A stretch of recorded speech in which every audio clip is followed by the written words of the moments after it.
From the Bob Mills Weather Center, meteorologist Stephen Nehrenz.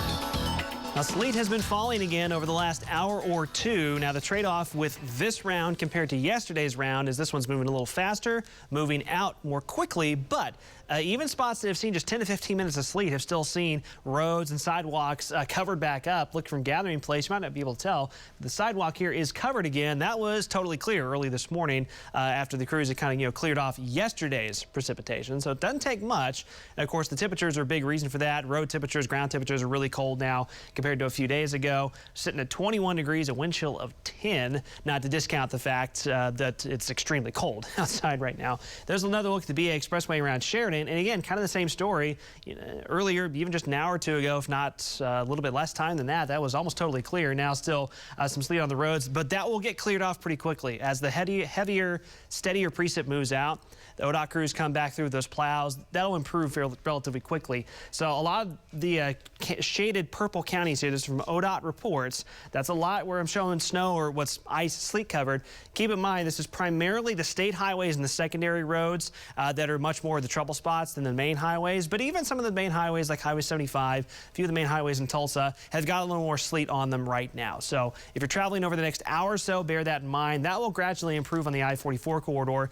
East and southeast of Tulsa, you already had a little more sleet on the roads, and that will likely continue. North and west, though, your precipitation's been a lot spottier in coverage, and most of your roads are, for the most part, in good shape outside of, maybe the neighborhood streets, city streets, things like that.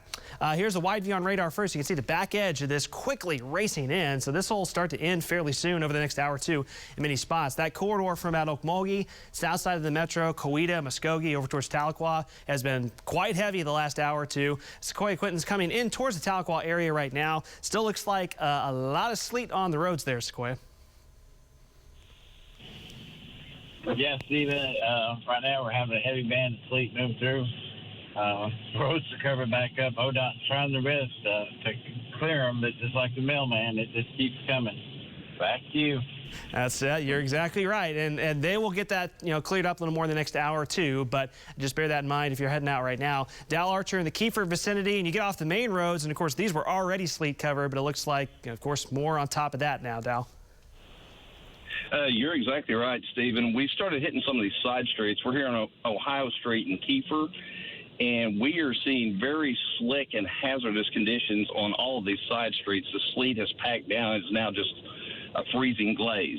So people really need to be careful out on these side streets. Back to you. All right, appreciate it. And Brandon Wells coming up from about Preston. Brandon, how are those road conditions? Yeah, just to echo what Dal was saying, the side streets and the neighborhood roads, they're just a sheet of ice.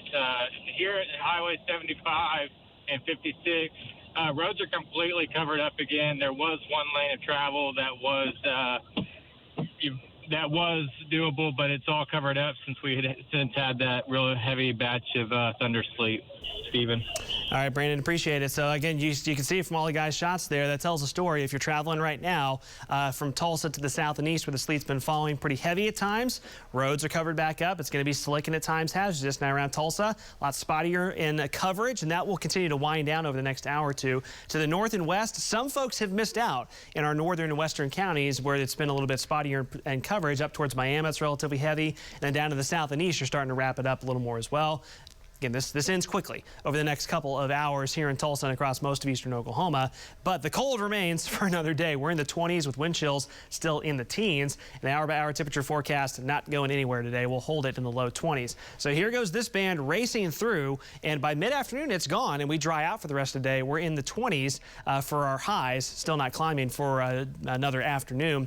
And for this evening and tonight, we're pretty much dry across eastern Oklahoma. Even tomorrow morning will be a little quieter than the past couple of mornings have been from a precipitation standpoint. We're going to try to rebound to about freezing tomorrow, and then late Wednesday into Wednesday night, early Thursday. That's the last round here. That one, though, is going to be a little more of a rain and freezing rain, icing potential near and south of Tulsa Wednesday night into Thursday morning. So we'll be tracking that one pretty closely. After that moves out, then we finally rebound pretty nicely for the end of the week.